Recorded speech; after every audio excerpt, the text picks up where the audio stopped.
دوستو آج ہم اسلام کی اس یودھا کے بارے میں بات کریں گے کہ جس نے اپنی زندگی میں پہلے تو صرف کفار کے لیے لڑا تھا، لیکن بعد میں اللہ کی ہدایت سے اس نے کفار کو دھول چٹا دی۔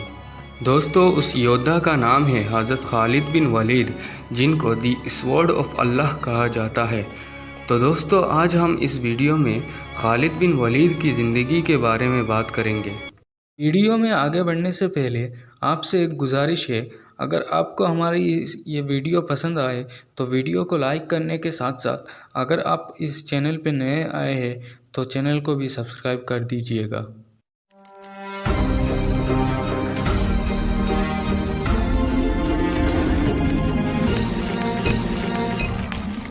دوستو حضرت خالد بن ولید کا جنم 592 عیسوی کو مکہ میں ہوا تھا۔ ان کے والد کا نام ولید تھا، جو مکہ کی ان چنندہ لوگوں میں شمار تھے جو بہت زیادہ امیر اور مالدار ہوا کرتے تھے۔ دوستو جب محمد صلی اللہ علیہ وسلم کے ہاتھوں اسلام وجود میں آیا تب خالد بن ولید اسلام اور محمد صلی اللہ علیہ وسلم کی سب سے زیادہ مخالف تھے۔ وہ ان لوگوں کے ساتھ دیا کرتے تھے جو اسلام کی مخالفت کرتے تھے۔ شروعاتی دور میں خالد بن ولید اسلام کے خلاف ہو رہے سارے جنگوں میں اپنی شرکت دیا کرتے تھے۔ جب بھی اسلام کے خلاف کوئی جنگ ہوتا تھا تو اس میں خالد بن ولید دشمنوں کی فوج کی سپہ سالاری کیا کرتے تھے۔ دوستو خالد بن ولید اسلام کی اس قدر کٹر دشمن تھے کہ محمد صلی اللہ علیہ وسلم کی نبوت کی 19 سال تک وہ غیر مسلم ہی رہے۔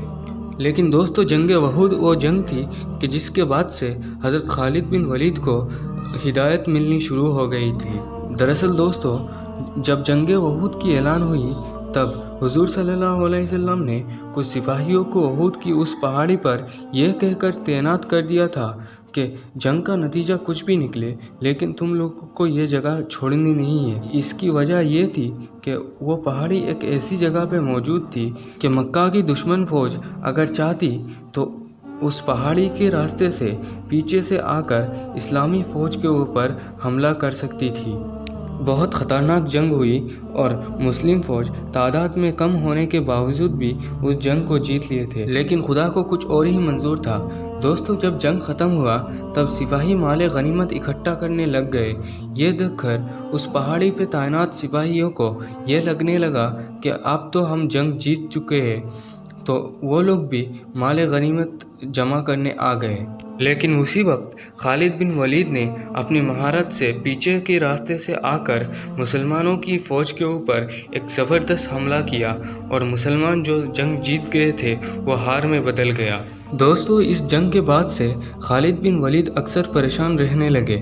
اس کی وجہ یہ تھی کہ اسلام کی دن بدن ترقی ہونا۔ لیکن دوستو ایک ایسا واقعہ ہوا کہ جس کے بعد خالد بن ولید کو ہدایت مل گئی اور وہ حضور صلی اللہ علیہ وسلم سے کلمہ پڑھ کے اسلام کو قبول کر لیے۔ دوستو ایک بار جب نبی کریم صلی اللہ علیہ وسلم نے ملک شام کی طرف اپنا ایک ایلچی روانہ کیا تھا تب شام کی بادشاہ اپنے غرور و گھمنڈ میں آ کر اس ایلچی کو قتل کر دیا تھا۔ لیکن اس دور میں اصول یہ تھا کہ کوئی کتنا بھی بڑا بادشاہ کیوں نہ ہو وہ ایلچی کو قتل نہیں کر سکتا تھا، کیونکہ ایلچی کو قتل کرنے کا مطلب یہ تھا کہ جنگ کا خلم خلا آغاز کرنا۔ لہٰذا نبی کریم صلی اللہ علیہ وسلم نے مدینے سے شام کی طرف ایک فوج روانہ کیا اور اس فوج کا سپہ سالاری دے دیا حضرت زید بن حارثہ کو، اور یہ بھی کہہ دیا کہ اگر حارثہ کو کچھ ہو جائے تو فوج کی کمان جعفر کو سونپ دینا، اور اگر جعفر بھی شہید ہو جائے تو فوج کی سپہ سالاری عبداللہ بن رواحہ کو سونپ دینا، اور اگر یہ بھی شہید ہو جائے تو تم جسے چاہو اسے سپہ سالار بنا دینا۔ اور دوستو ظاہری طور پہ ہوا بھی ایسا ہی تھا۔ دوستو ایک ایک کر کے تینوں سپہ سالار شہید ہو جانے کے بعد فوج کی کمان آخر کار حضرت خالد بن ولید کے پاس آ پہنچا۔ دوستو آپ لوگوں کو بتا دوں کہ اسلام میں داخل ہونے کے بعد یہ پہلی بار خالد بن ولید کو سپہ سالاری ملی تھی۔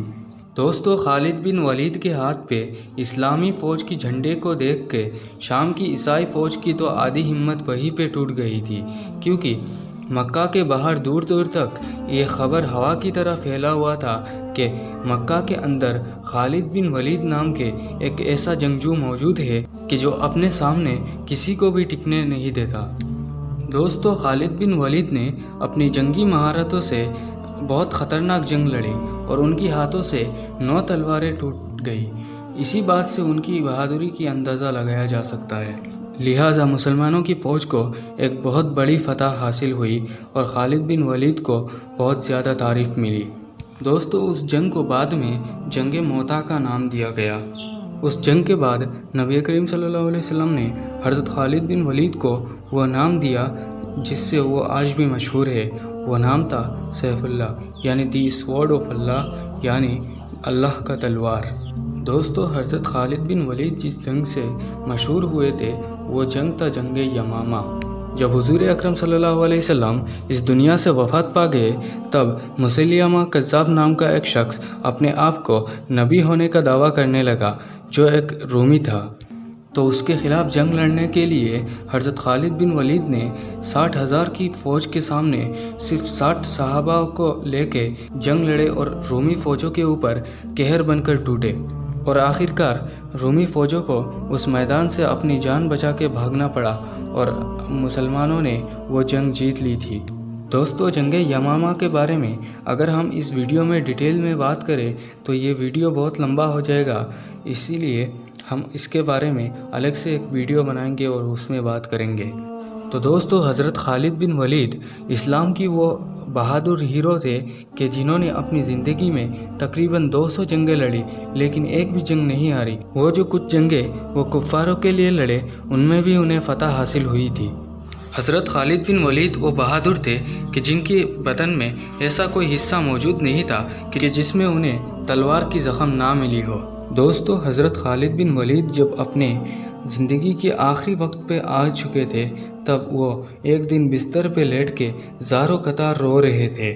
تب ان کی قریبی لوگوں کے دوارا ان کی رونے کی وجہ پوچھنے پہ تب انہوں نے جواب دیا کہ میں نے اپنی زندگی میں کتنے ہی تلوار اور نیزے کی زخم کھائی ہے لیکن میں شہادت کی مزہ نہیں چکھ پایا۔ تب وہاں پہ موجود لوگوں نے انہیں کہا کہ جس خالد کو نبی کریم صلی اللہ علیہ وسلم نے اللہ کا تلوار نام دیا تو کیسے اللہ اس تلوار کو توڑ دیتا۔